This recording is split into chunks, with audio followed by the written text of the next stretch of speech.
Welcome to our channel. Today we how to log into Microsoft Project for the web, beginner guide step by step clearly.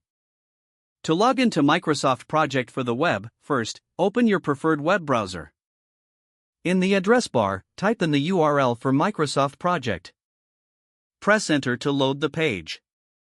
You will see the Microsoft Project landing page. Locate the sign in button usually found at the top right corner of the screen. Click on the sign in button. A new page will prompt you to enter your email address. Type your Microsoft account email address into the provided field. After entering your email, click on the Next button. You will be taken to a password entry page. Enter your password in the designated field. If you wish to stay signed in on this device, check the box for Keep me signed in.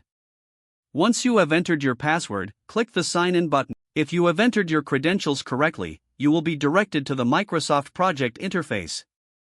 In case you forgot your password, click on the Forgot Password link and follow the prompts to reset it. After logging in, you can begin to explore and use Microsoft Project for the web effectively. If the page does not load, refresh the browser or try again in a private or incognito window. Make sure you are using the correct email address, then retype it carefully to avoid small typos. If your password is not accepted, use the reset option and create a new strong password you can remember. Check your spam folder for verification or security emails, then complete any requested confirmation steps. Enable two-factor authentication if available to improve account security and reduce unauthorized access risk.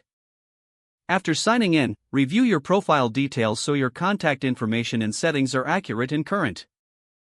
If you see an error message, note it down and try again after restarting your device and internet connection. Log out when you finish, especially on shared devices, to keep your account and payment information secure. If the page does not load, refresh the browser or try again in a private or incognito window. Make sure you are using the correct email address, then retype it carefully to avoid small typos. If your password is not accepted, use the reset option and create a new strong password you can remember. Check your spam folder for verification or security emails, then complete any requested confirmation steps. Enable two-factor authentication if available to improve account security and reduce unauthorized access risk. Don't forget to like this video and subscribe to our channel for more step-by-step tech guides.